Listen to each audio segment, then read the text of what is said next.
Hello, this is Jesse Rogers. Welcome to Resurgent Us, where we evolve together, transforming ourselves to transform the world. I am here today with my recent friend Nick, who we've met over Facebook, and we've been writing for Medium. He actually got me into Medium, and so I look forward to talking about some of his writing and getting to know him a bit better. He's also been with the group for a little while. So, Nick, go ahead and say hello. Hi, I'm Nick Argall.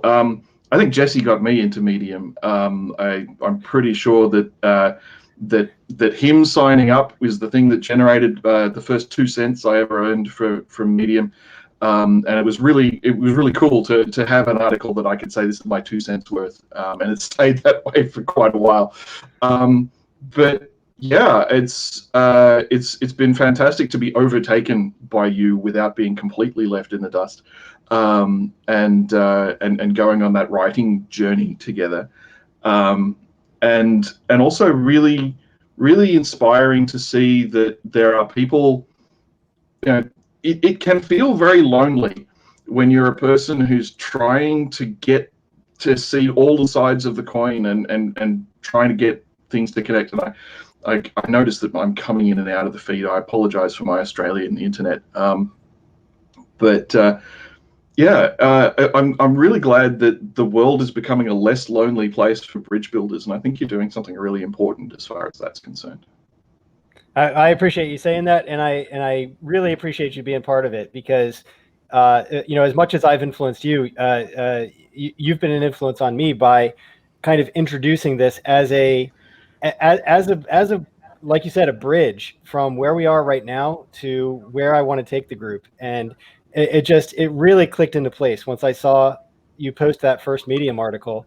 And I think you might have even posted one before that. I don't remember. So I've seen Medium before, but it just never really until I saw, wait a minute, just regular people are doing this. Like anyone can jump on and do this. That's really where the power comes from. It's the democratization of the ability to speak. Medium's really interesting from that point of view, and I really like their business model in terms of it's free to get on, it's free to say what you like. If you want to use it as a publishing platform and put things outside their paywall, you can do that. And I did that for years, and I have articles that are outside the paywall that have got far more views than the stuff that's now earning me. Like, I think I earn basically, I'm earning 3 cents a day at the moment, which is not quite enough to live on, but it is really good for the ego. Except at the beginning of the month, for the first 4 or 5 days of August, I had no earnings, and I'm staring at my complete lack of earnings. I'm like, oh my God, what am I going to do without the $1.20 that I made last month? But it does get like that. It's like a video game or something. It becomes obsessive. Yeah. Yeah, I had 3 days where my stats were going in this nice upward direction, and I'm like, oh yes, I'm on an upward trend, great. And then it crashed. It just fell off a cliff, and sort of bounced back down to like triple what it was a month earlier.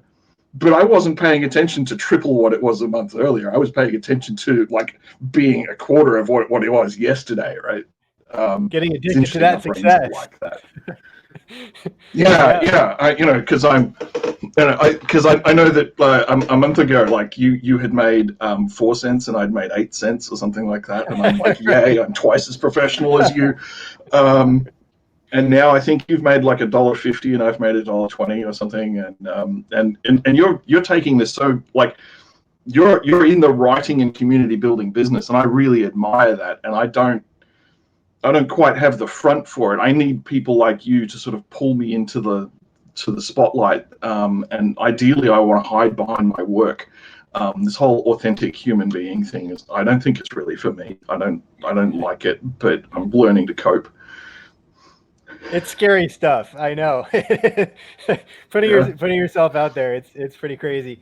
And the beautiful thing about being as small as we currently are is that no one's going to be interested enough to flame us. It's really just going to be the people that love us at this stage that are that are going to be, even willing to take a look. Oh, but what if the people that love us are unhappy for some reason? That's terrifying. I'd much rather be hated by 1,000 strangers than to have 2 of my friends go, Nick, that was bad. Right.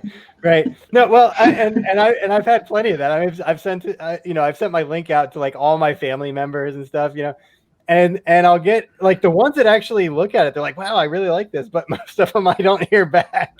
they just don't even click the link. But the problem is, I like the written word. I've been involved.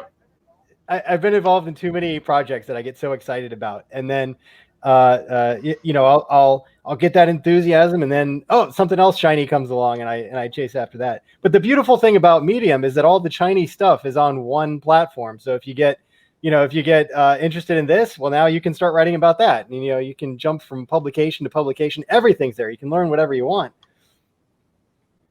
And it rewards you in these unexpected kind of ways, right? So, I wrote, I've written an article on the #1 thing that Australian business owners can do to support the mental health of their staff, right?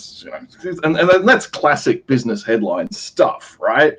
And that's earned me 4 cents so far, and that's beats the hell out of zero, but it's not like of the $1.20 I made last month. 90 cents comes from language and cultural affordance, which is the article that you read. It's not this fancy marketing thing. It's not like I wrote it for an audience of 20 people. There were 20 people were having a conversation about cultural affordance and complexity theory. It was this really it's the tiniest niche in the world, and it turns out that people are actually interested in tiny niches, and Medium has been really good in terms of helping me see that they will pay me more for something that appeals to a small niche of subscribers than they will for something that appeals more gently to very large numbers of people who are very well serviced already by other writers. Yeah, and it's a really smart set of incentives for them then becoming, they're becoming the Netflix of writing, right? Netflix's basic strategy. You look at Netflix and it's and they've got a little bit of blockbuster style concept stuff, but a lot of it is Portuguese dramas and Brazilian dramas and Japanese dramas and Korean dramas and gay dramas, and it's like they're targeting all the micro niches, and if you manage to hit all the micro niches, then there's actually a lot of money in that. And so it's a great platform for them, because everybody's got Netflix, because everybody feels like a minority in some part of their lives, and Medium I think is pursuing a very similar strategy. It's smart, and it celebrates diversity, and we get to have all the awesome people doing all the awesome little things, and I can write this really obscure article that people actually want to read. And so the last, the journey I've been on for the last couple of months is discovering that I'm not as irrelevant and stupid as I've believed that I am for quite some time. And that's exactly what my mission is to help all of us come to that realization. And I think it's kind of a self-reinforcing and a momentum building process when you get connected with this mastermind of 20 people or 50 people or however many people it is that have that same drive, even if they're scattered all over the world. As the group is, I think you're one of the only, or maybe the only Australian, and you brought in a Canadian as well, Bob McClintock. So, give us that international edge. There is I think he's in Resurgent Us. He's in one of the groups that we're in. Oh, hi, Fred. Hey, Fred. I hope this goes well too. I'm definitely the most openly Australian guy in terms of the conversations. There's this one of the things we mentioned briefly in the green room. Like, I have this accent that is from nowhere because I went to the International School of Beijing for a year and a half, and and I was one of 8 Australian students at the school, and I think there were 150 Americans there. And before I went to China, I wanted to be a pilot in the U.S. Air Force when I grew up. This was my idea of, like, what would be really, really cool would be to be in an Air Force that had proper fighter planes, not like the pathetic Australian Air Force. Yeah, I read the article, by the way. I read that article about how they have to, what is it? They have to take a shit in the woods or something like that because the Six Sigma. Yeah, that's Dave Snowden's story. He's the world's leading complexity theorist, and I occasionally get to hang out with him, and I like sort of bask in his reflected glory. But he's got a video up where he talks about how business management was used to destroy the capabilities of the Australian Air Force. So the deal there is that there's a methodology called Six Sigma, and if you're aware of business methodologies, then it's a big thing. Six Sigma black belts are these guys who go around and they, big important guys solving big important problems. And the Australian Air Force sort of said, okay, so you're promising us better quality results for less money. That sounds pretty good. We'll have that. And they did this rollout of Six Sigma. And Six Sigma it has a lot of forms. And basically, they created this situation where, they were containing costs. Therefore, if there wasn't a procedure for getting something, then you couldn't have it. And it stopped people from using Air Force expenses to buy themselves Walkmans and whatever else that they didn't really need to do their duties. And it also stopped them from buying toilets. And so you've got this Air Force. There's a lot of nowhere in Australia, and we have these dry Air Force bases that are basically just big strips of concrete out in the middle of the desert. And the idea is that if we get invaded for some stupid reason, then we need to actually have the planes being close to where the fighting will be, which is like 1,000 kilometers away from where the cities will be. And so you can actually put an Air Force base in the middle of Australia and not put a huge supply chain in place to supply it until there's actually some fighting going on. We save a lot of money that way. So these people are out there maintaining the concrete pad in the middle of the desert. And there's no toilets. And there's no form to request the toilets. So they can't get them. And so they spend months shitting under the trees. And it's not exactly, Portaloo is something that does fit within an Air Force budget. By the time you bought a plane, you could probably afford a Portaloo. Mm-hmm. And the leaders of the Air Force had no idea that they could set up a system that was that stupid. Right.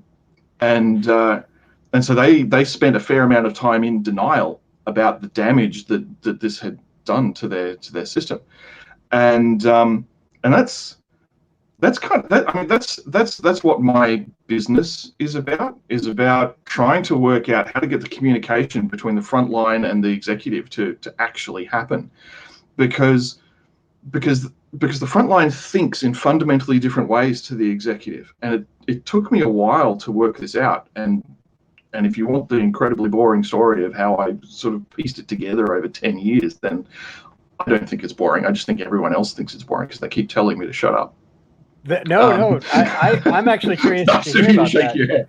No, I'm curious to hear that because and the reason I say that is because I think there's a lot of people who are right now stuck in the dynamic that you're talking about, where there is that disconnect between what management and administration and owners and the people who have power want and do and how they think, and then there's people, the vast majority of working class people, I think right now are extremely vulnerable, don't really know what to do, but they know they have to do something, and I think connecting with the needs of business owners and entrepreneurs and people and the customer, especially because if you can go direct to the customer and provide a service, which it sounds like you've done that when you created your business. It sounds like you're going directly now to clients that are using that service. So yeah, tell us about that. Yeah. Okay. So I'll take the risk of starting at the beginning, and tell me if I get boring, and move me on. But I finished my computer programming degree in 1997, and that was kind of an interesting time to be in the software business because Y2K was happening, and if you could spell the word computer, you could get a job in an IT department because it was huge and insane. And the first gig that I had was doing a cardiology record system. I'm like, holy shit, if I screw this up, people are going to die. And I developed this quality focus. And I had done some programming starting in the early 80s, and actually did software maintenance for a job in 92. And I had all of these problems because I had no idea how to organize my work. And so I went on this computer science and software engineering degree, and they said, okay, what you do is you write a requirements document, you write a design document, you use configuration management tools, you do all these things, and that solves all the problems. And I'm like, oh my God, those are the problems that I had for years. It does solve those problems. This is awesome. And so my second was medical accounting software. And I started work the day that the only remaining member of the original development team resigned. And so I had this very brief overlap, and then I was in charge of 250,000 lines of buggy code on my own. And the software didn't work properly, and that was impacting sales, and it was impacting people's willingness to pay after they'd bought the product, and things were very bad in that company. But I'd had all this formal training in terms of how to fix all that stuff, and I set about applying my training. And I said, okay, I'm going to write a design document. You're going to approve the design document, and then we're going to know that we're getting it right. And the finance director said, no, you got 3 hours to fix this, otherwise the customer is going to kill us. And so I kind of went back to my old bad habits of just cutting code, but it turned out that there were things that I'd learned from the process stuff that was kind of relevant. And so there was this movement that really kicked off at around about that time, the agile software movement, where a lot of people were saying it's great to have rules and all of that sort of stuff, but it's better to actually get the job done. And can we focus on getting the job done, please? And I thought, this is brilliant. I know that rules fix some problems, but agile is going to fix everything.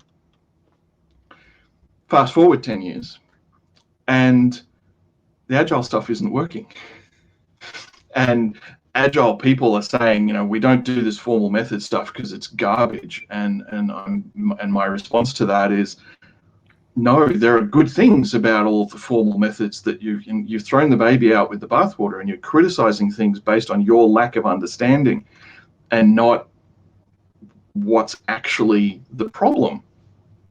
And I got confused and upset, and I was the first person at Global Speech Networks to have staff report to him who wasn't a founder of the company.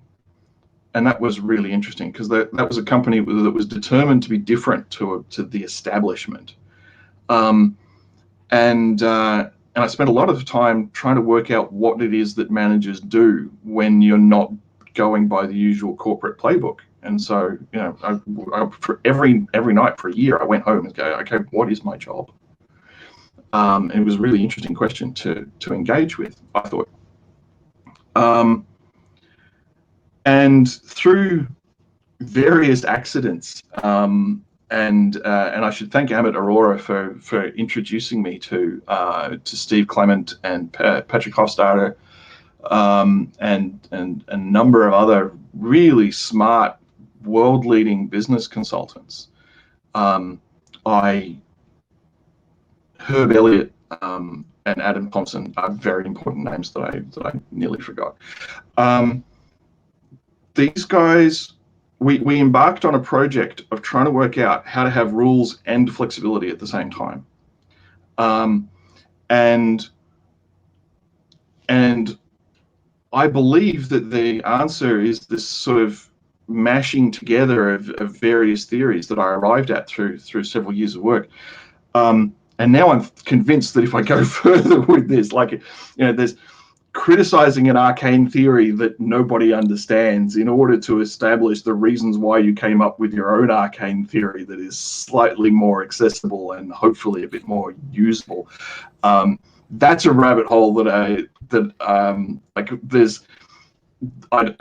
think I probably would be quite boring if I went down that rabbit hole. But it's 5 years of my life, so. Yeah, but it's interesting how it develops as it goes along, and I think I think that question that you're asking yourself of, okay, what is my job, what is the problem that I'm trying to solve, what is when we're really getting honest and we're getting firm with ourselves about cutting out the things that are unimportant and just focusing on the thing that we need to do. I think that's how we make progress. And so what are some of the lessons since embarking on that? What are some of the lessons that maybe surprised you along the way, that you might want to share with the listeners who are thinking about taking that similar leap? The thing, probably the biggest surprise for me was turning into a pro hierarchy person.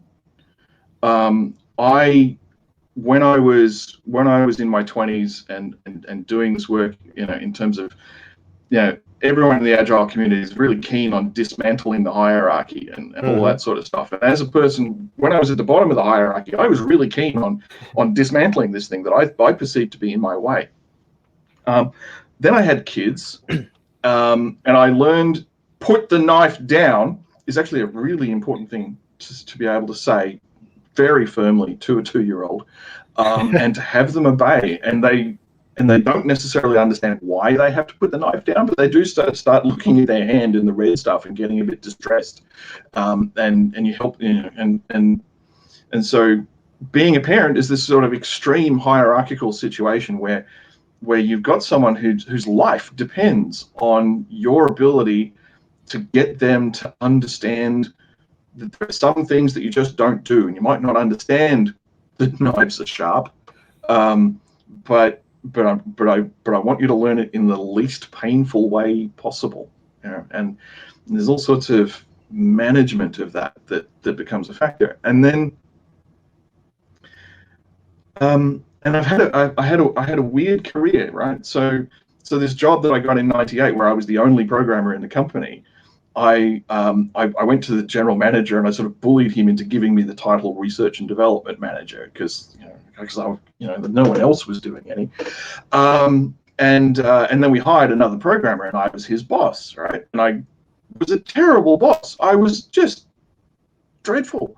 But at the next job that I went to, I was a much better subordinate because I understood the pressures that the boss was trying to deal with, and so I did all right at that. And then I got to this situation at GSN. As GSN grew, I started to manage other supervisors and managers, and that was awesome. And then when I went back from that to a job at the front lines, in a sales team at a multinational, my ability to interact with managers was much better because I knew what they were dealing with and the whole multi-layered thing. And so there are things when you're working at the front line that the boss is doing that you can't imagine. And there's an irony here because I worked out this cognitive layering theory, and I worked out that there was this thing that was layer 5, which was the job of the CEO. And I knew that I hadn't done it before, and I knew that if someone with no prior experience in a job couldn't do it reliably unless they were supervised, and I started my own business, and I didn't have anyone who was experienced at layer 5 supervising me. And I did fail, which is good news for the theory, but really quite embarrassing for me in terms of reinforcing the lesson. Because I didn't understand what the job of a CEO actually is.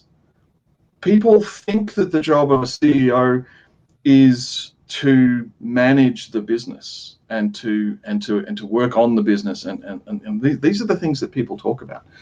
But but that's not, and CEOs spend a lot of time doing that, but that's not the difficult part of the CEO's job.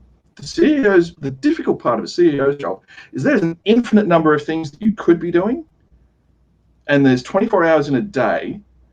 And if you're a smart CEO, you're going to give some of those 24 hours to sleeping and exercising and eating, and other kind of self-care things.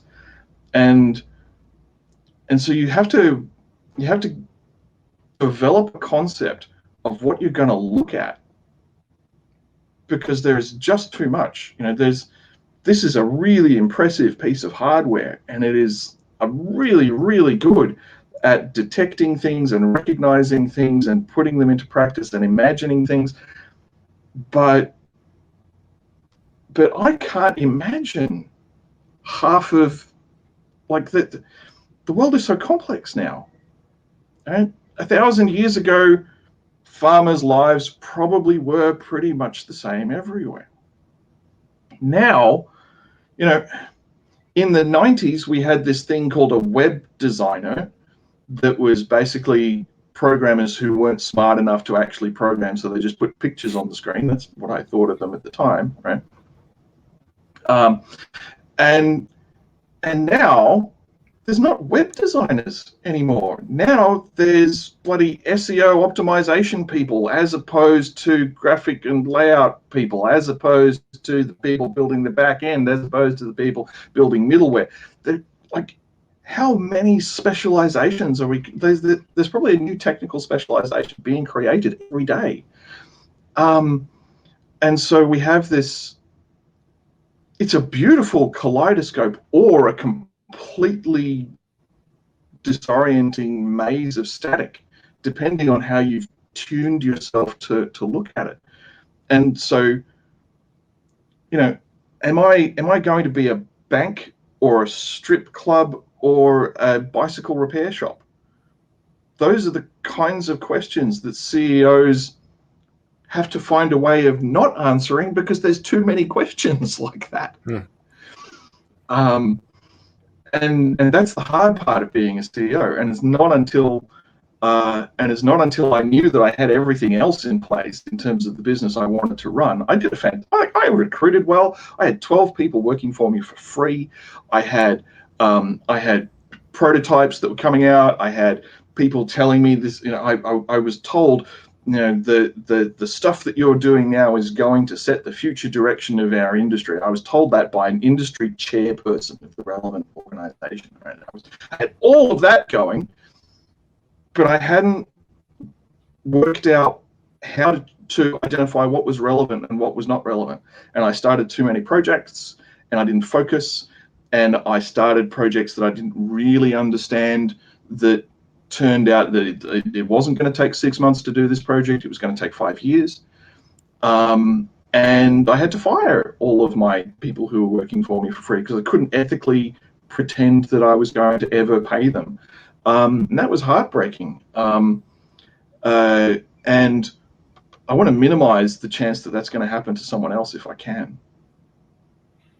Well, I think although it was painful, and although it was the kind of thing that, maybe one wouldn't choose to experience if they had the option, I've been listening to a lot of CEOs and a lot of business leaders over the past year. I've been listening to just tons of podcasts and even some courses and reading books and stuff like that. And I know that there are high-level consultants that won't even work with CEOs until they've failed a few times. So until you run something into the ground, they don't even want to talk to you yet, because at that point you still think you know what you're doing, right? And that's the challenge, is that until, and they call, and I can't remember who the name was, but he called it cycling, where it's not a failure, it's part of the cycle, and you have to experience those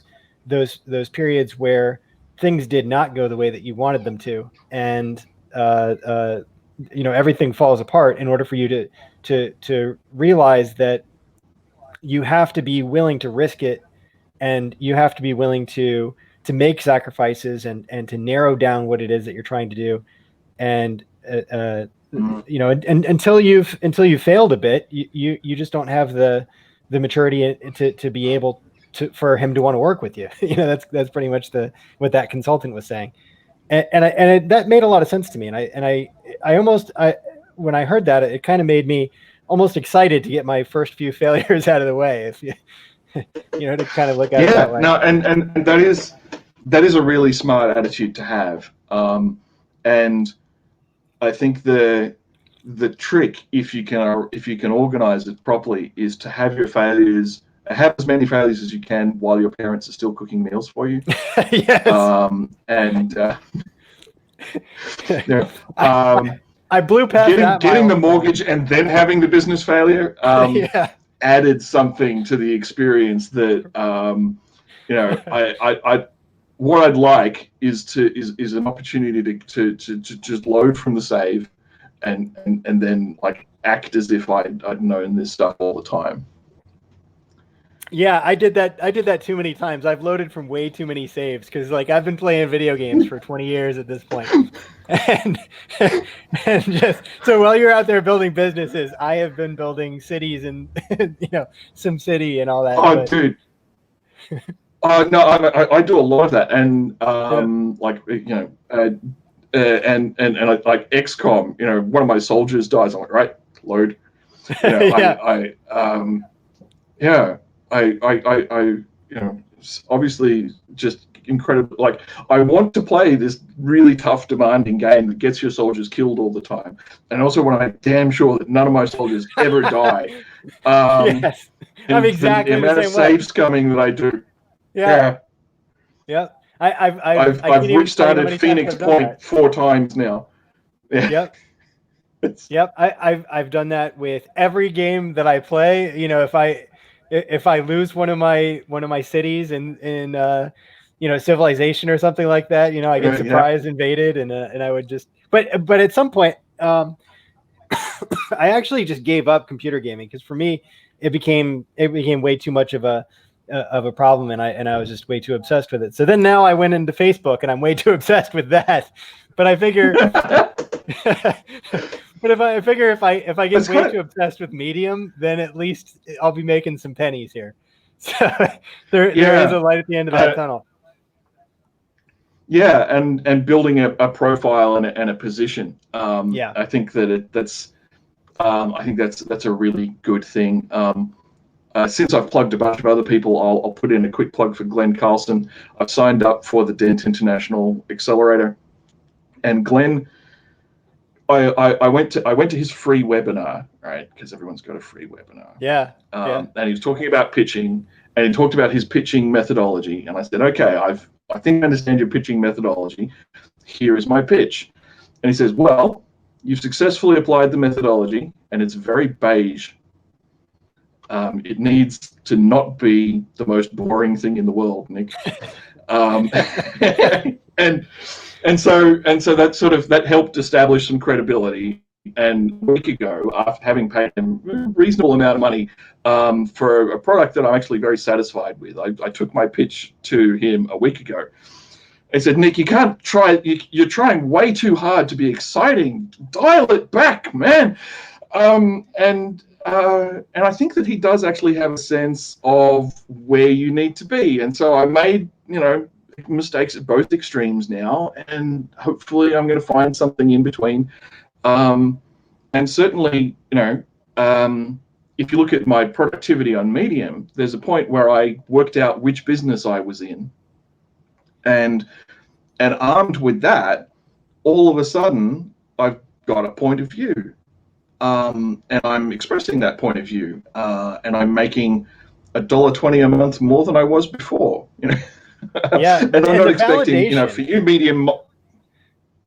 Yeah, the validation is just so much. Yeah, it's like somebody thinks that this is worth more than zero, right. And that's huge. You know, I don't have, you know, I know that you have a target for your earnings on Medium that would actually like make it like, you know, a business. I don't, because for me, it's, you know, in terms of its relationship to my business, it's subtle marketing, right? I want the world to believe that I have an opinion that is worth hearing and that I could do things to help them and their business.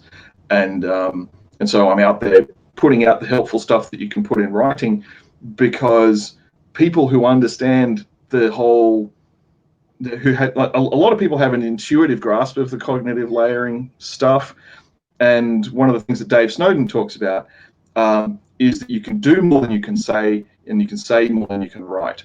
So the stuff that I write, you can have almost for free, because there's this, because like, get me in a room talking to you, and we'll get more than that done. And the stuff that I can do is more than the stuff that I can explain. Yeah, I feel the same way, where it's like the fact that it is worth more than zero to somebody is just icing on the cake, because just to be read is its own reward in a sense. And although I do have a target monetarily with Medium, I should say that my main goal is my own cognitive development, because all the people that are interesting, and all the people that are the kind of mentors and role models that I look to are all avid readers, right? They read a lot more than they write. They read a lot more than they talk. They are readers. Everyone that I pay attention to. And so that's who I want to be. And so what better place to do that than Medium, where you have access to some of the best experts in the world, just handing you their knowledge, just like what you were talking about. It's like you're not even afraid to give it away, because what you're doing in written form is less than what you could be doing at the other higher levels. And so you're happy just for the notoriety and the credibility from that. So for me as a reader, it's so much. Yeah. Yeah. And if someone can read something and then do it themselves, then great. Because I think one of the things that we both want to achieve is to make the world a better place. And so, to the extent that you can afford to give things away for free, then that's really cool. Yeah, I see it as a really, really rapidly expanding level of prosperity and abundance that is on the horizon.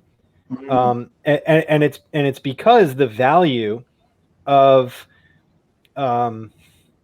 finite goods and finite services is getting, although it still is greater than the infinitely copyable kinds of things, like any sort of book or any sort of video is now infinitely copyable. We can put that, and it doesn't cost me anything to create another copy for somebody else to be able to read it, and so those kind of infinitely cascading products and services, and automation is one of those examples of a service that becomes infinite, because then you no longer have to, if you need customer service, you no longer have to have somebody on the phone that's taking their time helping you.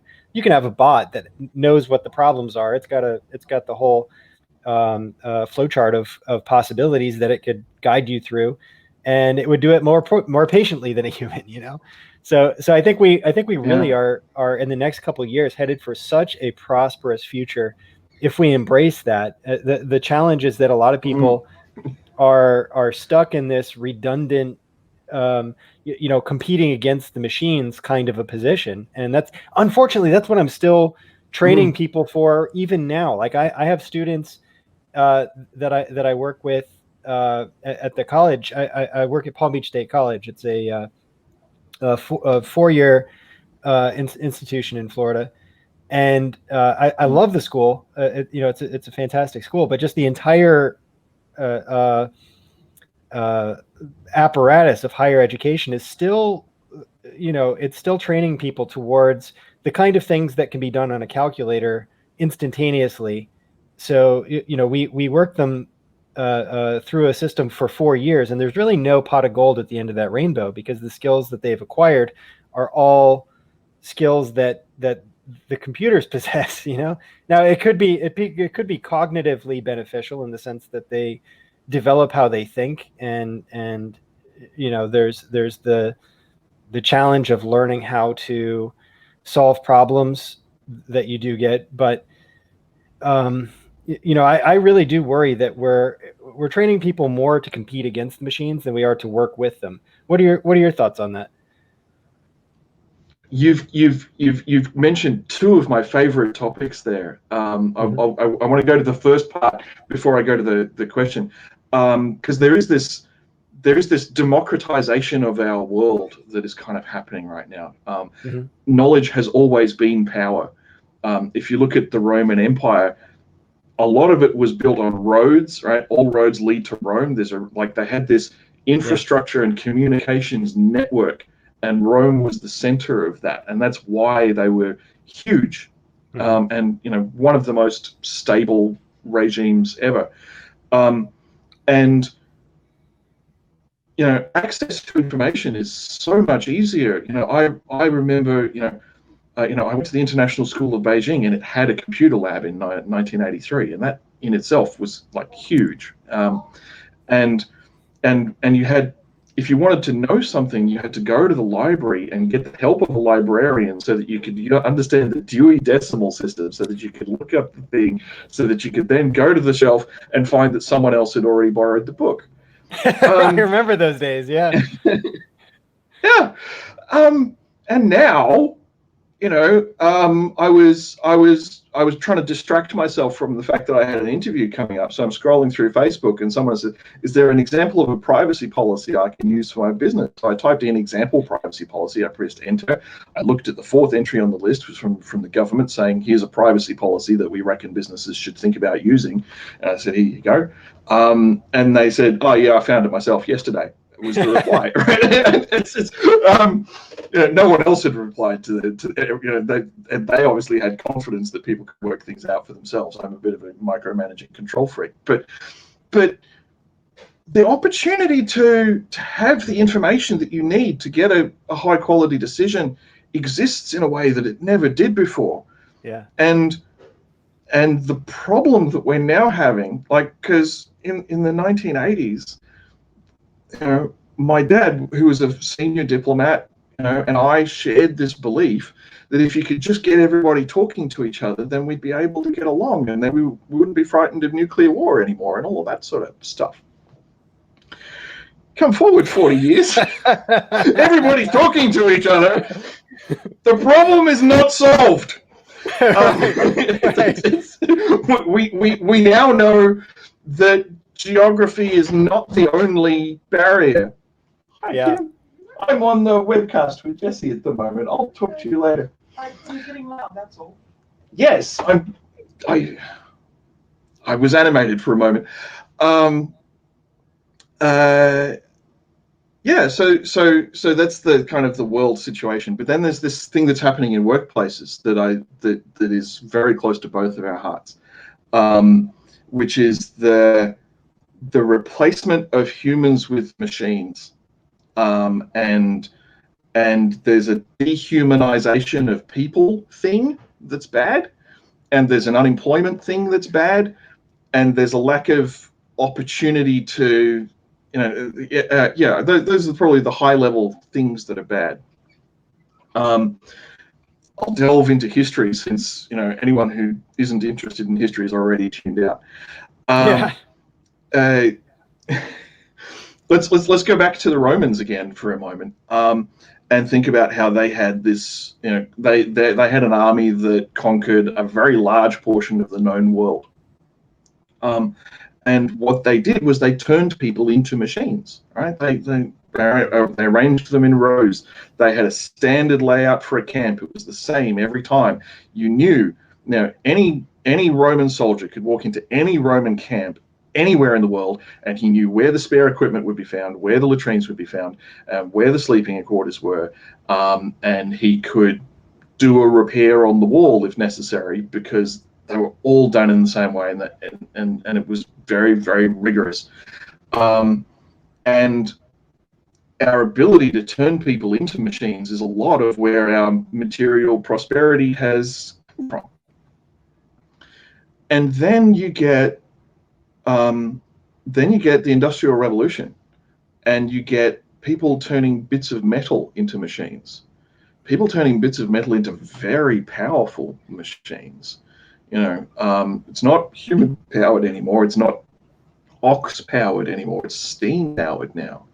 Mm-hmm. And steam doesn't have feelings. And clockwork doesn't have feelings. And we talk about something working really well. We talk about something working really well, and we might talk about how it works like clockwork, and everything fits together beautifully. And it's killing us. Yeah. And I know that we both have an interest in law and justice, and one of the things that's very apparent in the world right now is that the law doesn't necessarily give people a satisfying sense that justice has been served. Yeah. And you look at tragic events in the USA.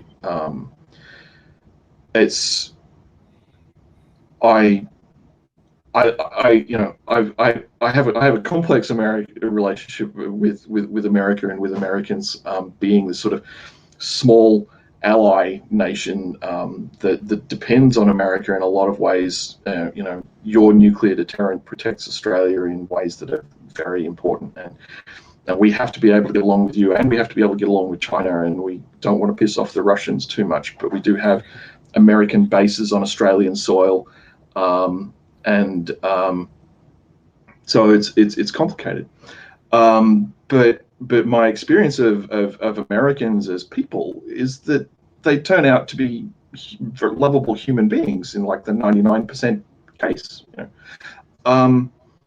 And God, I wish I knew how to make things better in like some really substantive way.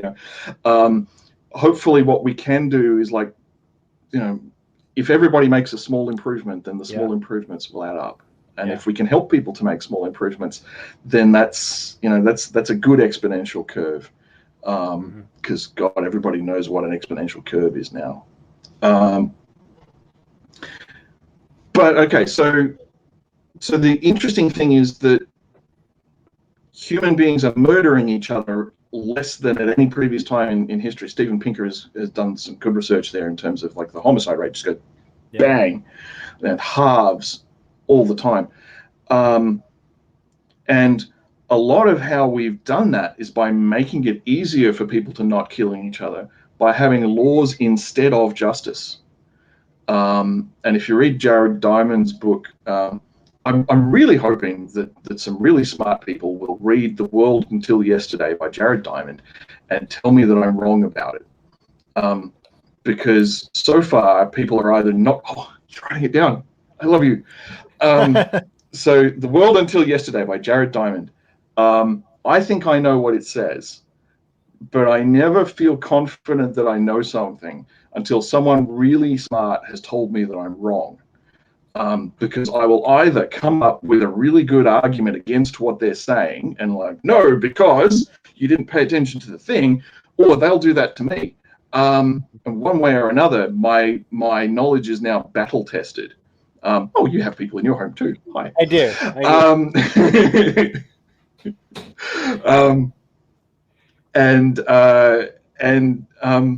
So battle tested knowledge to me is much more valuable than certainty.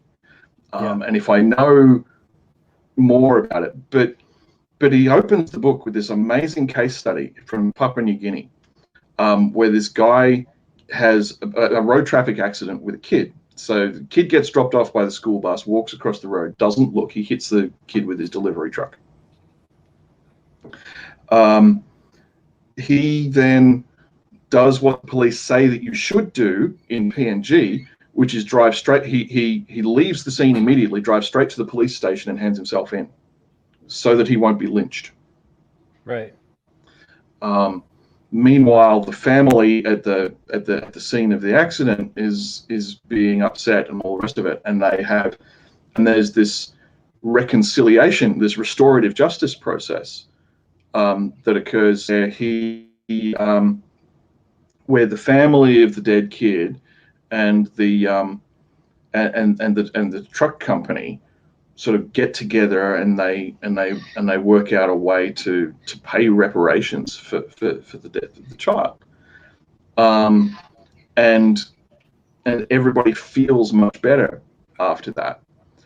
Meanwhile, the legal process sort of lurches onward in its stumbling way and takes the guy's driver's license away, even though it seems unlikely that he was actually at fault when this kid ran across the road in front of his truck. And so it's this really interesting examination of the blindness of modern justice and the things that tribal societies have that contemporary, weird cultures, Western English-speaking industrial rich democracies have. That we've lost something valuable in terms of our ability to connect with each other emotionally and to rebuild those bridges. On the other hand, we're also killing each other a lot less. Right? He drives to the police station so that he won't get lynched. It's very easy and very tempting to be nostalgic when you look at tribal culture, and the reality is that our horrible, dehumanizing, awful, hierarchical society does actually deliver food a lot more reliably, does actually deliver healthcare a lot more reliably, and is much less likely to get you murdered. And those factors, so there are no simple solutions here. But there was a conversation that we almost were having about dehumanization in the workplace. So I'll try to return to that. And so it links in ironically to the history that I wasn't going to go into before. So Elliot Jacques was a psychoanalyst who was hired by a British factory owner to improve productivity in the factory. Right, it's the kind of thing that people did in the 60s, right? Is to go off on experiments in terms of human nature and whatever else. And so he looked at people working in the factory and he familiarized himself with the relevant research and that sort of stuff. And he applied a psychoanalytical lens to working in a factory. And there were people in the factory who were happy and productive, and there were people in the factory who were unhappy and not productive. And what most people, that's a very good point from Isaac Miller. We should return to that. And hi Isaac. I'm glad you're not bored to death. So the message that a lot of people would take from that is, okay, make your employees happy and they'll work better. Jacques did better than that. He said, where does happiness come from in the workplace? And he took the view that I agree with, that satisfaction from your work, meaningful work, comes from the opportunity to apply judgment. So it links back to Dave Snowden. You can do more than you can say more than you can write. If my work gives me the opportunity to do things that I can't explain, then I'm tapping into something that you could call spiritual. Elliot Jacques called it judgment. You might want to call it the unconscious, but you have this opportunity to be who you are in the workplace, and for the workplace to be an expression of beingness. If you look at Christopher Alexander in The Timeless Way of Building and his later works on the nature of order, he's a bit like me. There's this chapter where he's got 15 characteristics of a good piece of architecture: openness, balance, not symmetry but balance, and he talks about all of these things in amazing detail and all the rest of it. And the next chapter of the book says, however, the previous chapter of this book is irrelevant. because there's actually only one question. Does this work represent who I am? To the extent that you can look at a piece of work that you've done and say, that piece of work represents me, it's good work. And to the extent that you can't do that, then it's bad work. And he has this example of a tomato sauce bottle and a salt shaker. And I won't tell you which one, but he basically says, if you prefer one of these things over the other, then you are pathologically deranged and there's something fundamentally wrong with your values and you are not a human being. And it's a pretty confronting thing to say, but he cares a lot about design, right? And he's got this case study of like he was presenting in a workshop and he said, you know, if you like this thing and you don't like that thing, then you're not a human. And there was this one guy who said, like, I've answered not human to the last 5 things that you said, and I'm kind of offended, and I think you're wrong. And he was like, well, sleep on it and get back to me tomorrow. Right? The guy comes to the workshop the next day tomorrow and says, and he comes back to the workshop the next day and he says, I thought about it, and actually there is something fundamentally pathological about the way that I'm living my life, and I'm going to live it differently from now on. And once you've got a case study like that, you get very hard to convince. It's like me with internet trolls, right? In 2004, January 2004, there was a guy who was actively trolling people and deliberately hurting their feelings and all of the rest of it. And I engaged with him and 30 other trolls over the course of a rather intense weekend. And at the end of it, the ringleader apologized. And it was an amazing experience. And I've been trying to reproduce it with varying levels of success ever since.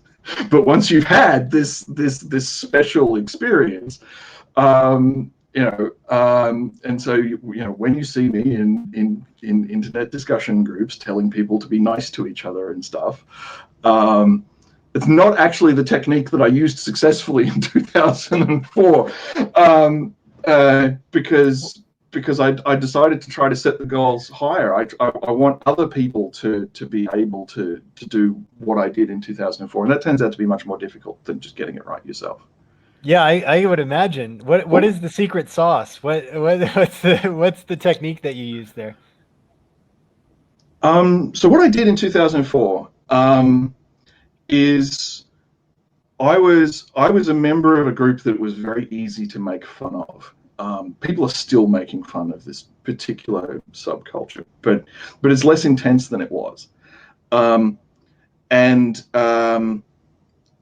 we were being told that we were delusional and all of that sort of stuff. And I went to Troll Central, and I said, I am a member of this subculture, and I believe all of the things that you say are complete garbage. Does anyone have any questions?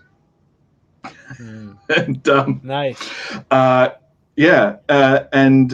one of the questions that I was asked was, have you considered the possibility that you're insane? Because it's a fringe belief that I have. And I responded with, yes, I have, and I've discussed it with my psychiatrist, and he says that actually the reason I'm depressed has got a lot more to do with my wife walking out than it has to do with my weird spiritual beliefs. And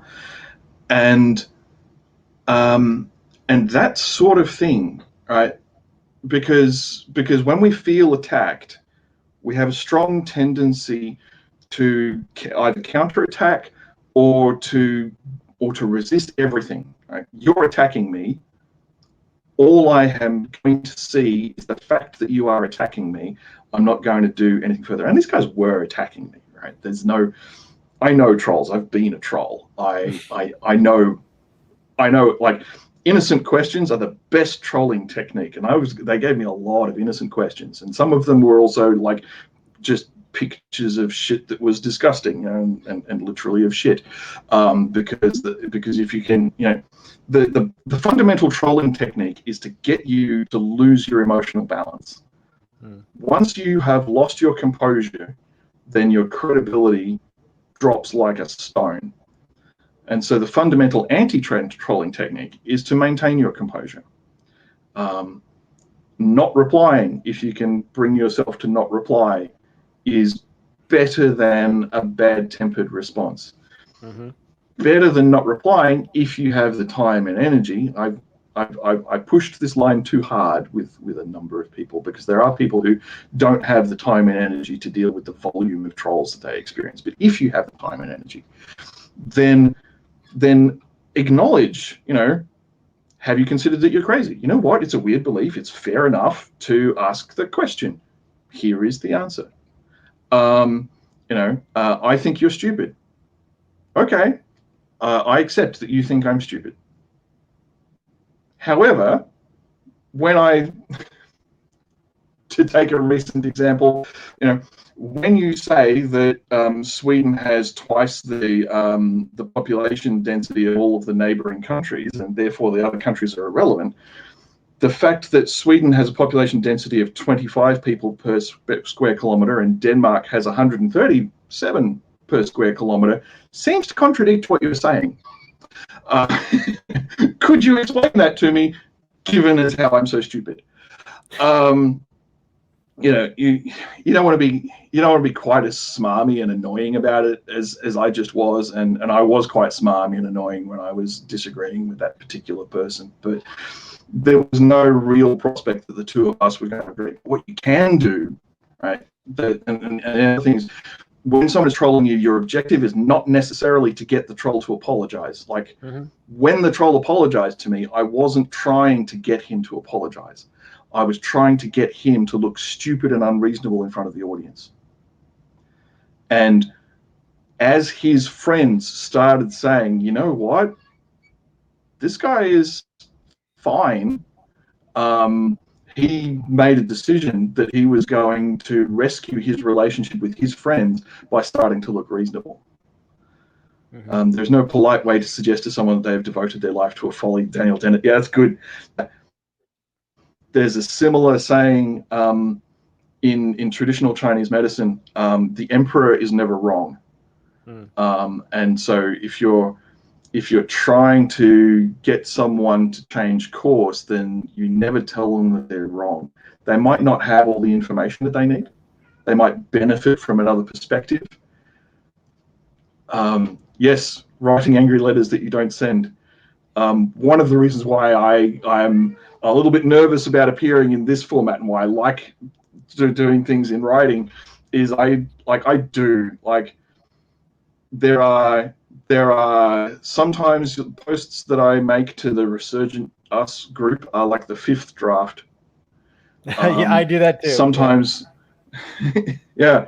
And like I'll write the 7 paragraphs of what the hell, man, and then I'll write the 5 paragraphs of you're an idiot and this is why.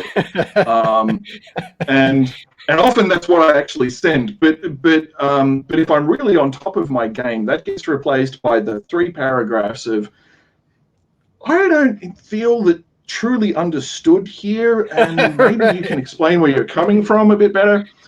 And I'm really pleased actually. Like there's 1 or 2 posts that I've written in the last week or 2 where I'm like, okay, but I feel like this for these reasons.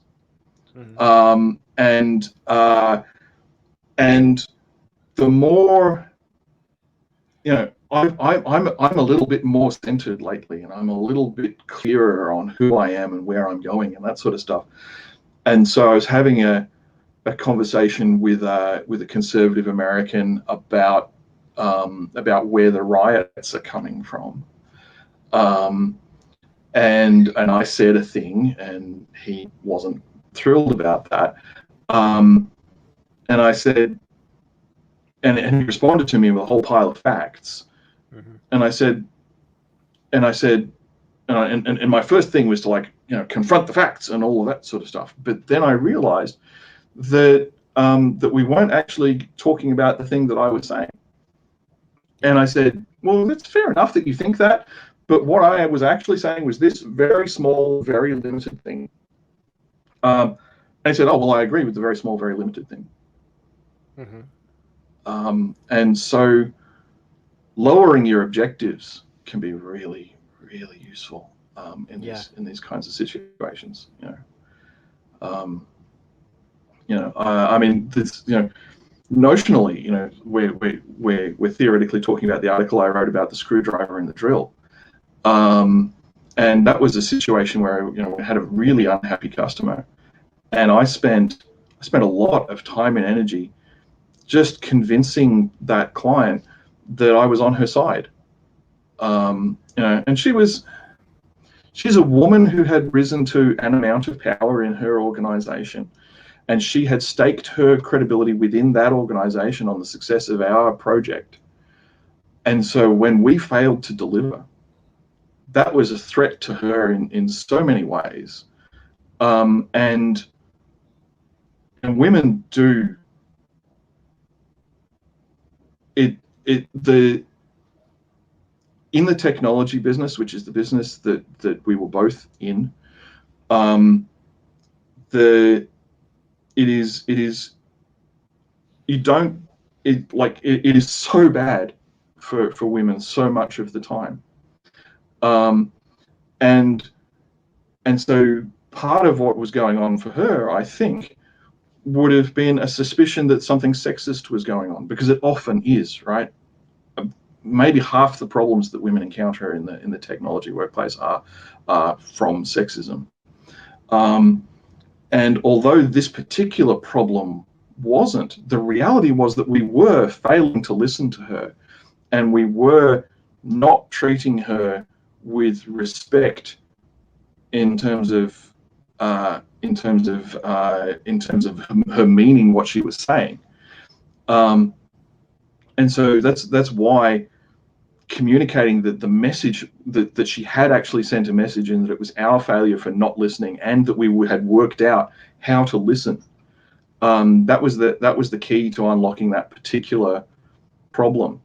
And that, and it wasn't just getting that little bit of that conversation right. It was also the 3 months leading up to that I had spent just being on her side, and working to get the right outcomes. And so she knew that I was on her side. She also knew that I was failing to deliver.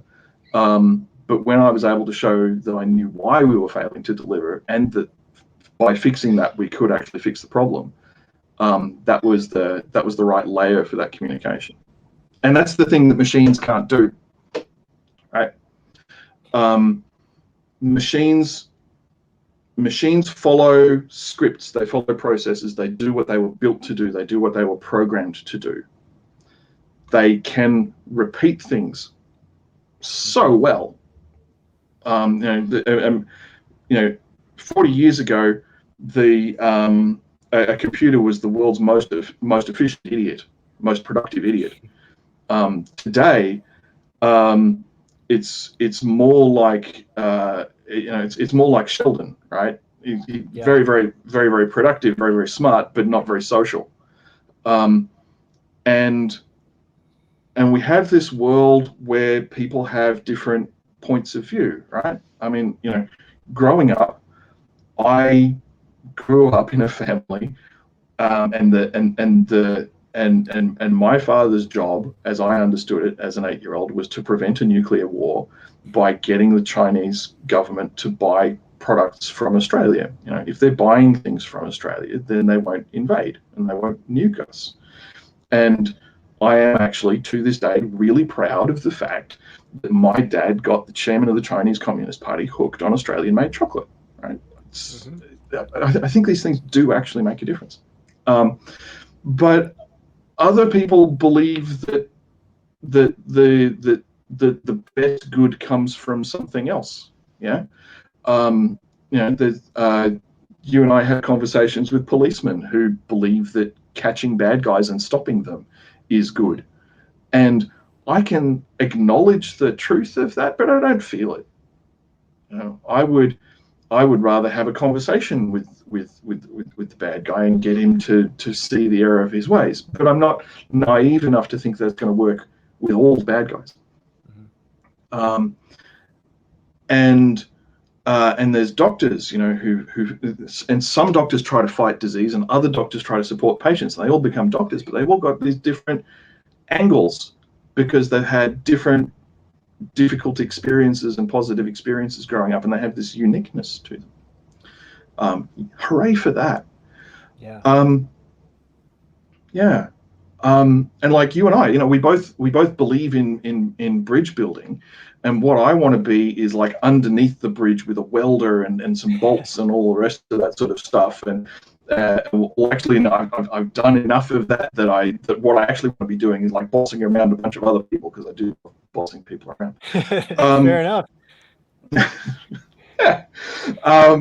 And I've learned to not be an asshole about it, right? I'm not the terrible boss that I was 25 years ago. I'm a different terrible boss now. Okay. Yeah. Because none of us can get it perfectly right. And one of the real dangers is to believe that you have to be perfect and to punish yourself so hard for not being perfect that you go, you know what? I'm just not going to pay attention to the evidence of my imperfection anymore. I can't stand not being perfect. And the worst things that have happened in my life have been on occasions where the stakes were so high for the person who really wanted to help me that the doctor who insisted to me that the medication would work is one example that I'll mention briefly and steer away from as quickly as I can. But right, there's a difference between humans and machines. Yeah. Because we have grammar and the things that come with it. Human beings are the only species that has grammar. There's a brilliant documentary called Project Nim, which is the story of Nim Chimpsky. He's a chimp who was raised in order to test the theory that humans are so Noam Chomsky is the human who has a theory that only humans have grammar, and Nim Chimpsky is the chimp that was used to try and test this theory. Okay? And so he learned sign language, and he learned a bunch of stuff, and the story of his relationships with the humans in his life is what the documentary is. And it tells you so much about humanity and so little about chimps. It's fantastic. But one of the things that we do know about chimps is that they don't have an ability to acquire grammar, which means that although they use words, they don't arrange those words in a sequence in such a way that the sequence of words is different. And the other thing that humans do is they gossip. So chimps will lie, but they don't gossip. So if Nim was to take some bananas and put them in a hiding place and then tell Steve, I put the bananas somewhere else, and then Steve goes and looks in the wrong place for the bananas, that happens. Mm-hmm. What doesn't happen is Carol then talking to Betty say, did you see the way that Nim lied to Steve? Mm-hmm. Whereas humans are hooked on gossip, right? We need to know, and we need to tell people, and we need to feel heard, right? That's how this conversation started, right? It's like someone gave me 2 cents. I am validated as a human being, and it's really powerful and deep, this stuff, yeah, because it's actually a really good way of protecting the species, right? Yeah. If the tribe knows that Nim is a liar, then we can adjust our behavior around him. If I've had this really exciting experience rubbing some sticks together where they really got really hot and it did something to my fingers, then I will need to tell people about that, and I will need to show them, look what happens when I rub the sticks together. Isn't this weird? And that's the beginning of everything that we celebrate about being human is gossip, right? Our need to share what we know. That's what we're doing right now, and I'm loving it. And you're smiling, and I choose to believe that you're loving it too. Yeah. Yeah. And so And so what we as humans have this capacity to do is not just to have our own thoughts. And Elliot Jark did some research on this, right? So work has meaning when you get to exercise judgment. And he looked at the behavior of amoebas, and amoebas have very simple behavior.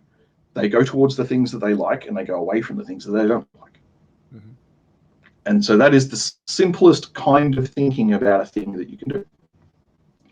And then you can look at, say, birds that will pick up something, fly up really high, drop it, it breaks, and then they eat it. Right? That's more sophisticated than the amoeba. What you're doing there is that you know something about dropping things, and you have a plan, right? So planning is layer 2, yeah. And then you can arrange things in structured ways, and you could be like an ant colony, say, where it's like, okay, my job is to guard the eggs, your job is to go out and get food, her job is to lay eggs all day, and between us all, we will have a functioning ant colony because each of us knows our job, and we all do our job. Then you have wolves, and wolves are cooler than that. So, if you analyze footage of wolves chasing after and attacking a deer really carefully, then they have these conversations with each other. And so one of them will go, I will go after his throat if you go after his leg at the same time to distract him to give me the shot. What do you reckon? And the other wolf will go, nah, I think we should do it this way. And they'll work out exactly how they're going to attack, and then they attack. And it's really and these negotiations happen really quickly, right? And so there's a thing that wolves are doing, which is knowing that I want something and you want something, and the things that we want are not necessarily the same, not exactly the same, but we can discuss these things with each other in order to work out how we're going to become a system, and then the system will execute a plan, and then it's going to happen. And that's the layer 4 work, is the negotiation work. It's the work that I love. Son of a diplomat, constantly trying to outperform my father, right? He saved Australia's relationship with China. I'm going to save the world. Right? We'll see. Setting the bar a little higher each time. Yeah, because I mean, I'm not entirely over the whole adolescent, my dad is an idiot and I have to do better than him thing, right? I'm just not. That said, I'm starting to understand how much he actually achieved, right? Yeah. And ideally, I would be more grateful than I am for being trained from birth by someone who is actually pretty good at some difficult stuff. Anyway, so there's that layer 4 stuff, right? And then Elliot Jark's theory kind of falls off a cliff at this point. And he goes, and we know that humans are smarter than chimps. And so I'm going to have a layer 5 and a layer 6 and a 7 and 8 and a 9 and 10 and 11 and 12, because I don't know how else to explain Galileo, because he was really damn smart. Right. And I looked at his theory, and I looked at some notes that he had about how he thought that maybe his theory was wrong, and maybe it had something to do with a vertical virtual mutation. And that if he, with a bit of luck, someone with a computer science background would look at this, understand it, and be able to fix the theory. And I was like, you bastard, I've been trying to prove you wrong because I knew that there was something wrong here, and now you've explained what's wrong with your theory. And with my computer science background, I know what it is. And so we invent words. That's how we get to this point where we have this runaway, it's like how many coronavirus cases you have in a country, right? Mm-hmm. If you have 5 cases and they interact with a few people, then the next day you'll have 6 cases. And the day after that, you'll have 7. But if you have 100 cases, like we did in Victoria quite recently, in my particular part of Victoria, we went from having 5 cases to doing a whole bunch of testing just to be safe, and discovering that there were 100 infected people who we just didn't expect, had no known contact with anyone who was sick, and we were like, holy shit, what is going on here? And then basically just tested everybody. Like, there are certain suburbs where the testing people were going to people's houses, knocking on the door and saying, hi, we have no idea whether you've got the coronavirus or not, but we want to test you. And they did that in 3 or 4 suburbs, and we discovered 500 cases. Wow. And then we're getting 500 new cases every day. And so there's this feeling in Melbourne at the moment, as we have a government mandated curfew for the first time since like World War II, that hopefully we're just getting the toothpaste back in the tube just in time, and we'll find out in the next couple of weeks. But it's like that with intelligence, right? It sort of ticks along, and it ticks along, and it ticks along, and then you get to this point, and it just explodes. Yeah. And human beings got just smart enough that we could have grammar. Grammar plus gossip means that I can come up with something that you've never imagined, and I can explain it to you, and then we can have conversations about it, and we can explain something else in terms of the things that we just came up with, and you get this cascading, incredible explosion of intelligence thing happening. And so the difference between human beings and computers is empathy. Yeah. Computers so far have no capacity to imagine what someone else is thinking. We're starting to do some of that now. If you look at the stuff that's happening in image processing, computers are starting to be able to tell the difference between a truck and a letterbox, which is actually, way more difficult than you'd think until you actually get into how all that stuff works. Yeah. But they're able to do that a lot of the time. And there's a picture I shared on my Facebook feed not too long ago where there's this cat that's looking at the camera, and the Google image processing thing will look at that cat and go, guacamole. It thinks that the cat is guacamole, but if you rotate the image slightly, then the Google image processing thing will look at it and say cat. And what they did they actually studied how the Google image processing thing works and hacked it so that they worked out how to produce an image of a cat that gets misclassified. The same researchers have got a turtle that gets classified as rifle, and they're rather pleased with themselves because you rotate the image and still gets classified as a rifle. And to any human, it's very easily recognized as a rifle. What they're doing is they're building artificial intelligences that are examining the Google image processing thing in order to work out what it thinks a thing is going to look like in order to generate an image that's going to fool it. So we're not quite at gossip, but computers are learning to lie to each other. And so gossip might not be too far away. And there's another AI. There was a language translation AI where they thought maybe what they could do is get these two neural networks to talk to each other and exchange meaning with each other. And within a couple of hours, they had stopped using any human accessible language. They went like one of them spoke English and the other one spoke Russian. Yeah.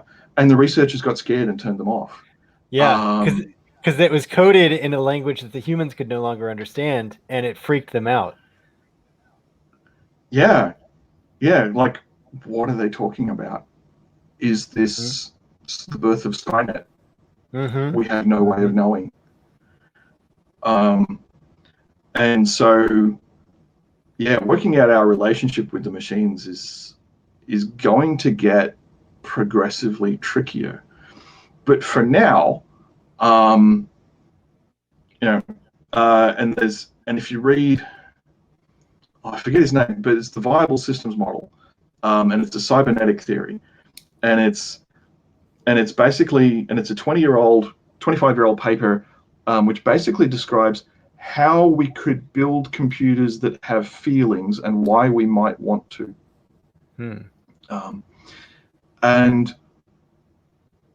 And part of the value of that is understanding the value of human feelings. Yeah. Because it's good to have feelings. And so how feelings work, according to cybernetic theory, feelings are kind of in the layer 4-5 space. And in fact, if you look at the layers of the viable systems model, I find parallel invention really reassuring. I spent 2 or 3 years working up my 5-layered model. I took it to a conference. I met Patrick Hovestad, and he goes, your 5-layered model is similar to the viable systems model. And we worked out that the viable systems model is a model of events occurring at layer 5, at the level of strategic decision making and who am I and what am I about. Whereas my cognitive layering model is a layer 4 model, because everything I do tracks back to layer 4 and negotiation with people.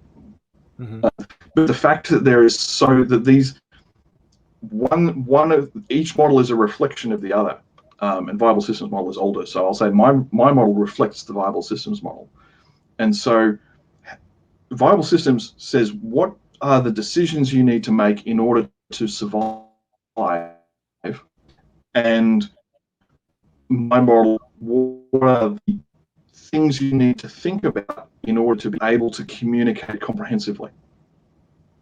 I'm perilously close to actually getting to the point here. I'll have to find a new tangent in a minute. But at layer 5, you're dealing with the problem of infinity. Yeah. So there's an infinite number of things that I could be doing, but I have a finite quantity of action resources. So what am I actually going to think about? What am I actually going to do? And so it's how you detect the world. And so there's a configuration of your detectors that you've talked about, and that people talk about a lot. You know, if you can learn to see the positive, right?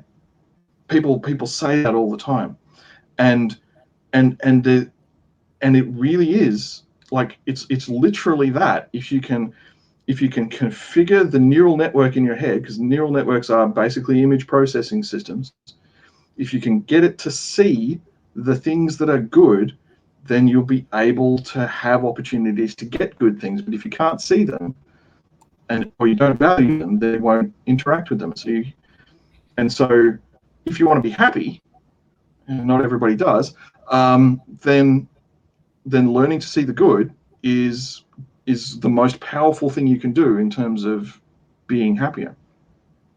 Our brains are like really just confirmation bias machines in some sense, where whatever it is we go looking for, we're just going to keep seeing it over and over and over again. So you can sort of use that to your advantage once you recognize it, and you can sort of condition yourself deliberately to look for the things that you want to be true, so that it becomes a self-reinforcing feedback loop.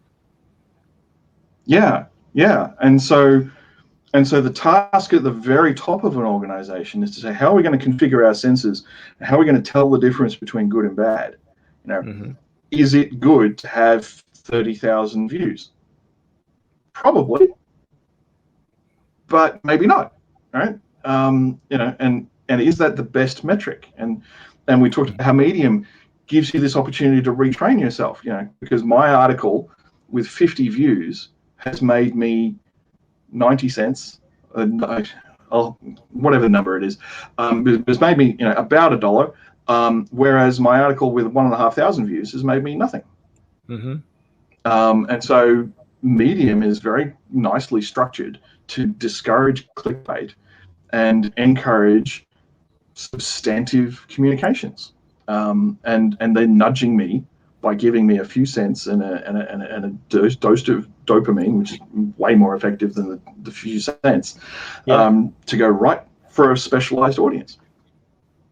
And so there's that. Yeah. So orienting yourself towards a purpose is required if you're going to achieve something, because because otherwise you're basically just rolling the dice.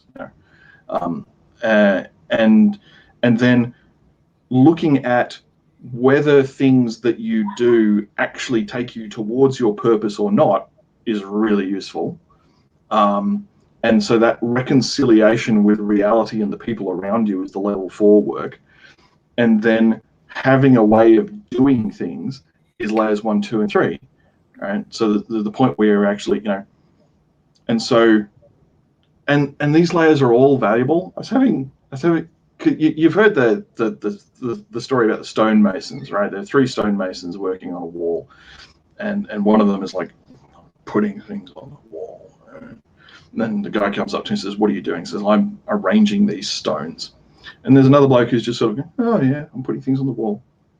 The guy says, "What are you doing?" He's like, "I'm making a wall." And then there's this other bloke who's like, "Oh, here I am arranging exactly the same task. What are you doing?" "I'm building a cathedral." Right? Mm-hmm. People will tell you that the guy who's building a cathedral is better than the other 2. And I don't like that. I think that sourpusses who actually really care about getting the stones placed exactly right might actually be building better quality walls than the other 2. Right?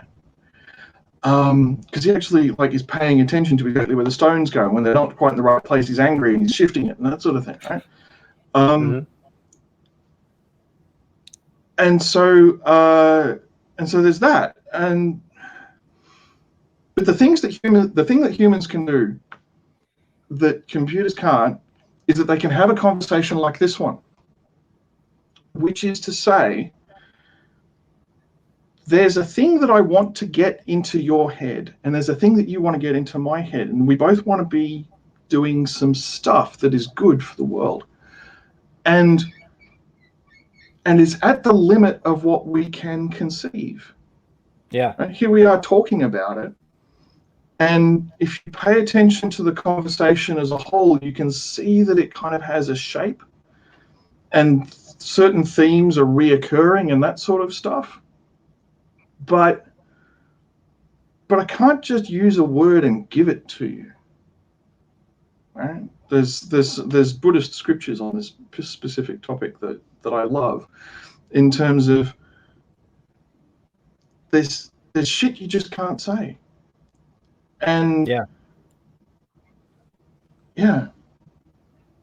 And when we're quiet now, it's a quietness that sort of has a meaning and a resonance, and there's something satisfying about that moment of quiet that we just had. And that's what machines can't do. They can't explore a potential connection. We can hook them. We can build APIs and we can have plugs, and we can say, if you give me a request, if you type in a search term, then I will give you search results. We can do that. Fine. Yeah. But what Google can't do is relate to me. It can learn about me.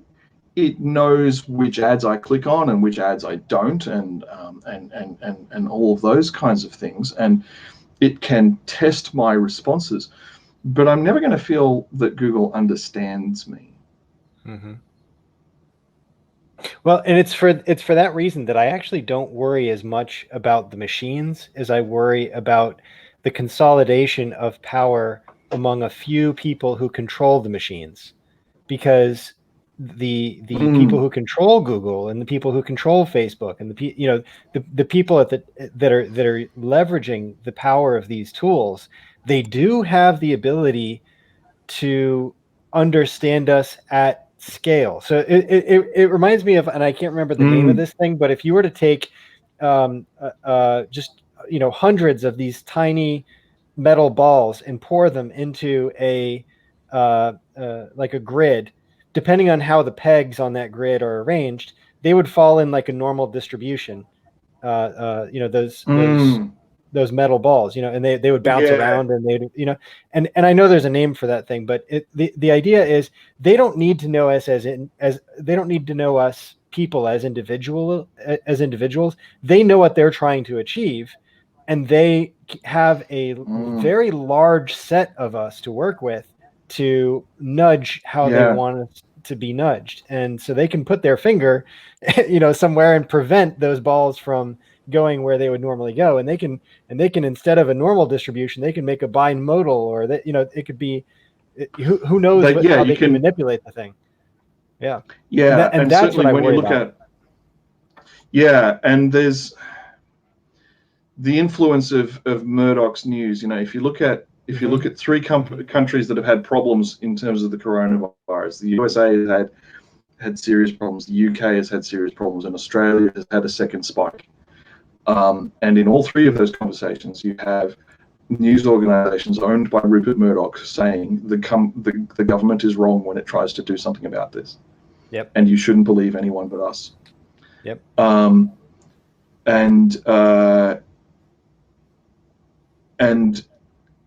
And that is, yeah, we agree.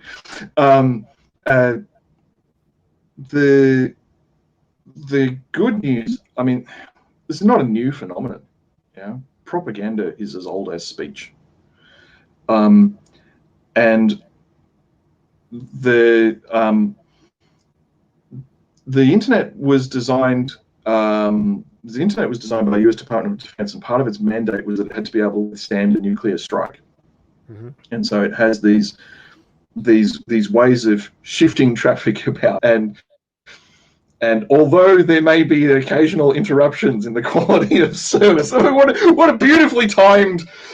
Thank you, Australian NBN, for that reminder that the internet is self-healing and it reestablishes the connections automatically, right? And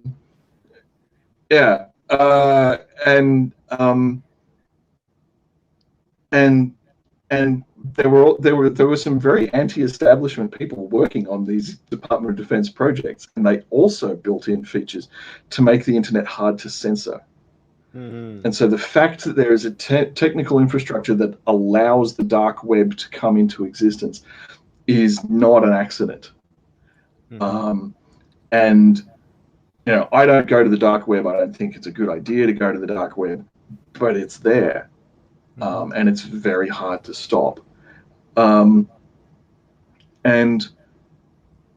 so we have, and you're in the States and I'm in Australia, and we're having a conversation about Fox News. Mm-hmm. And the reality is that for us to have had this conversation 30 years ago, we would have needed to go to Fox News and ask them if we could borrow a studio, and I don't think they would have said yes. Right. And so part of my, because I had these really powerful nostalgic urges with regard to tribal societies, and experiences like actually getting to know some tribal people and reading the day before yesterday cured me of my nostalgia. And so the problems that we have today are the worst problems that we have today. Mm-hmm. But it's useful to look at the trend. It's like my medium stats. Yeah, the fact that they dropped by 80% doesn't mean that they're not 3 times higher than they were a week earlier. Right. And so, and I spent 2 or 3 hours being miserable about that drop. Right. And my numbers are improving again, right? Because I pulled my finger out and I got motivated and I wrote. Right, which is that's the cure. That's the cure for the low stats. Is to write. Yes. Yeah, and so the cure for Fox News is in part its medium, and it's also Resurgent us, and it's all of these things, and we've got 6 billion experimenters on this planet who are all trying to improve something. Mm-hmm. And in the end, the historical tendency has been for us to largely do pretty well. there are also some, there are civilizations that have collapsed, and one of the more common causes for collapse of a civilization is when the environment no longer sustains human life. Right? It happened in the pre-Incan civilizations, and it happened on Easter Island, and now that we have a globally connected economy and everything's connected really well to everything else, we are all going to live or die together. Yeah. And I really hope we don't die. Me too. Yeah. But let's not be depressed about that, because we're currently frightened of environmental collapse and disease, and we were frightened of nukes, and we've been pretty successful with the nuke problem. It's not, I wouldn't say it's solved, but it's a lot less scary than it was. Yeah, agreed. Well, I think it could ebb and flow potentially. Hopefully, it stays minimal as minimal as it has been. But I think the risk is rising a little bit more as the world becomes increasingly more complex. I worry about India and Pakistan, for example, sometimes, and there's certain fault lines that give me more stress than others. I actually scheduled another conversation in 10:30. So starting pretty soon. Yeah. Yeah. So I want to aim to kind of wrap up and consolidate and make a plan for the next time we'll have a conversation. So I want to before we close out, give you a little bit of an idea of what my vision is for the group, and invite you to be part of it to whatever degree you have time and interest for. And part of it has come clear through these conversations. And I think just as with Medium, how I kind of encouraged you and pushed you, and you also were an inspiration for me as well. And it became a self-reinforcing feedback loop. That's exactly what I want to do with all aspects of the group. And so I'm gonna keep on having these kinds of conversations. This is the first of many where I'm going to invite the authors in our group on, and that's the skill that I want to promote people to develop, because I think that authoring is unique in the sense that it gives us the ability to develop other options, just like what you were talking about, where we create new words and we create new fictions. That's the cascade tool. That's the one that just makes the exponential go off into infinity, right? And so the kind of abundance that we cannot currently envision is what I want to develop. Not just materially, but in all aspects of our life. Where if we're I like what you were focused on as far as the decisions. I think that's exactly right. Where we were making meaningful decisions, that's where we're at our flow state. That's where we're at. That's why computer games are so addictive, because we're doing things that feel like they really matter, and we're making these decisions. And so that's what we get addicted to. And they tell you whether you're winning or losing.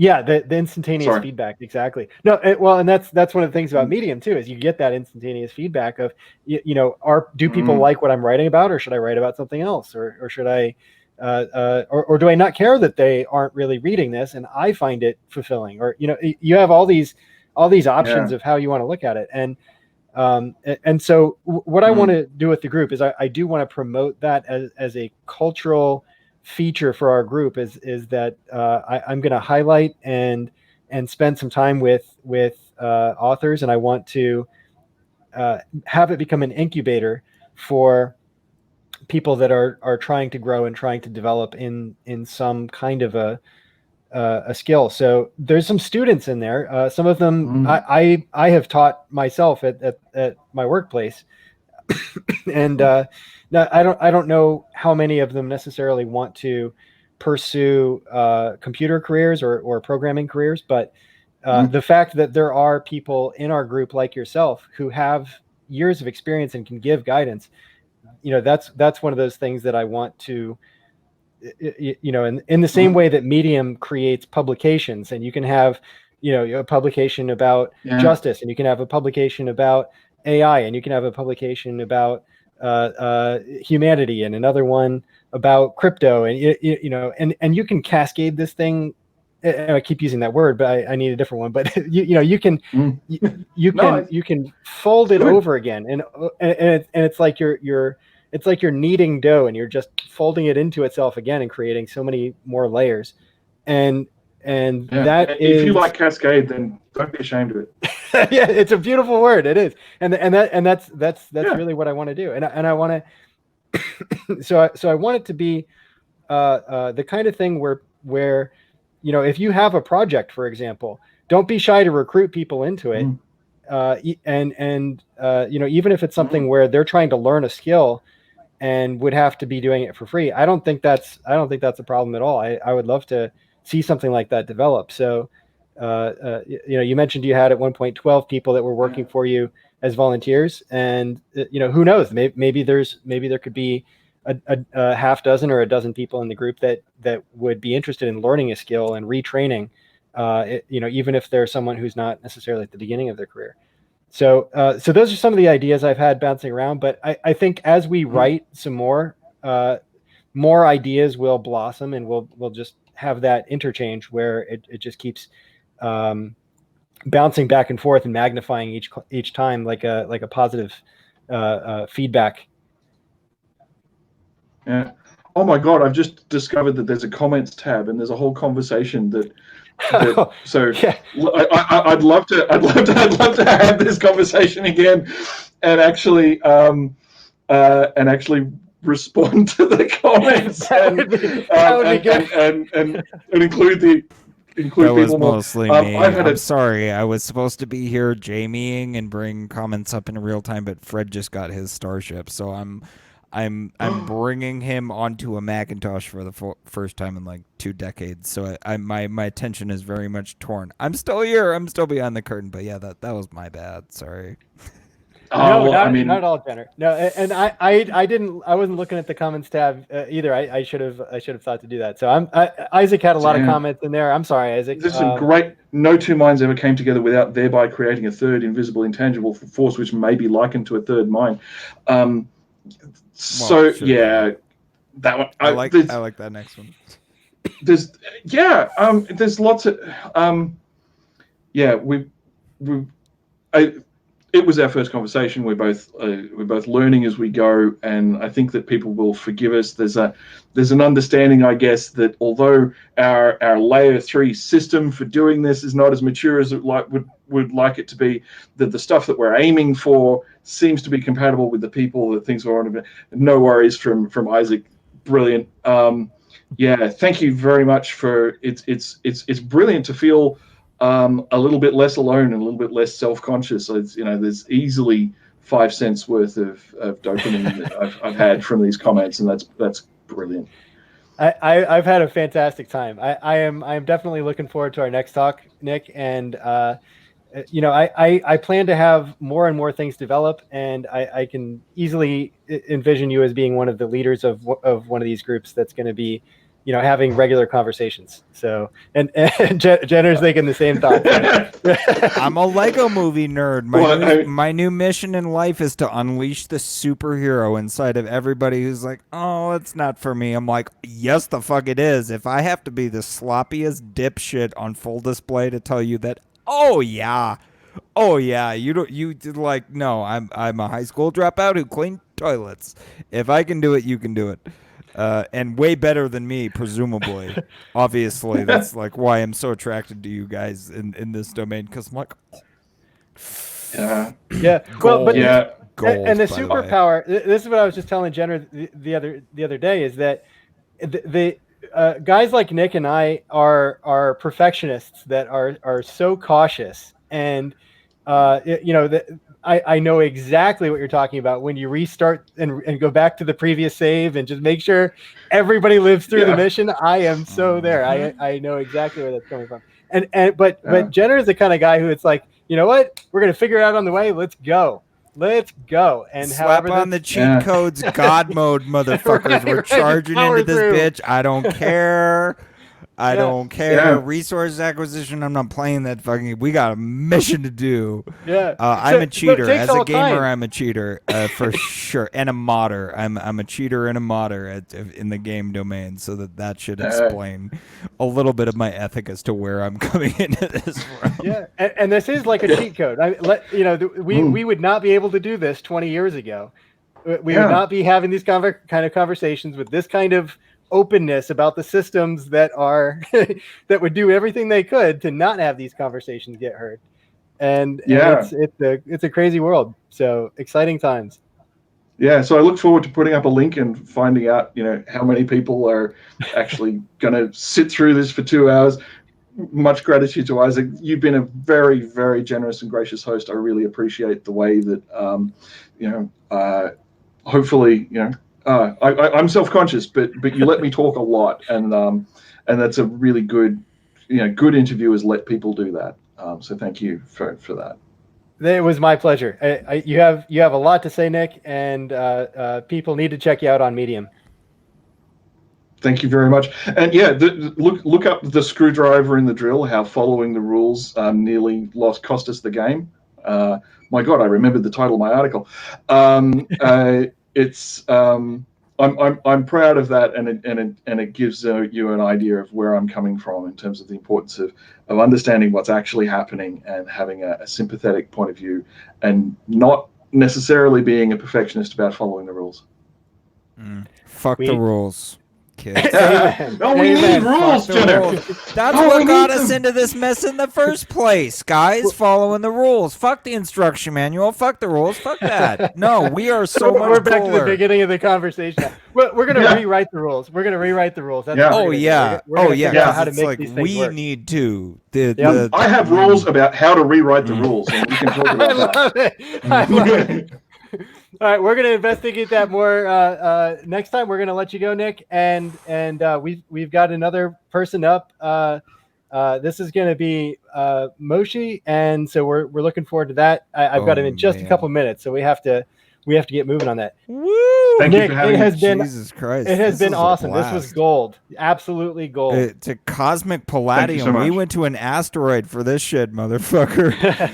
This was amazing. I caught fleeting moments of it, and it was cosmic beauty. It was like dandelion fluff on the wind. It was gorgeous. I loved every second of this. This is There is serious value for me in terms of knowing which bits were my people's God. favorites. So, if you have a favorite bit, if you have a bit where I was incredibly boring, I want to know. I'll let Feedback you go. welcome. Feedback Yes. welcome. Absolutely. Yep. Love you Feedback guys. is oxygen. Well, All right. Thank you, everybody, for listening, and we will see you next time. See you then. save the world or die trying. That's my new catchphrase. I don't give a fuck.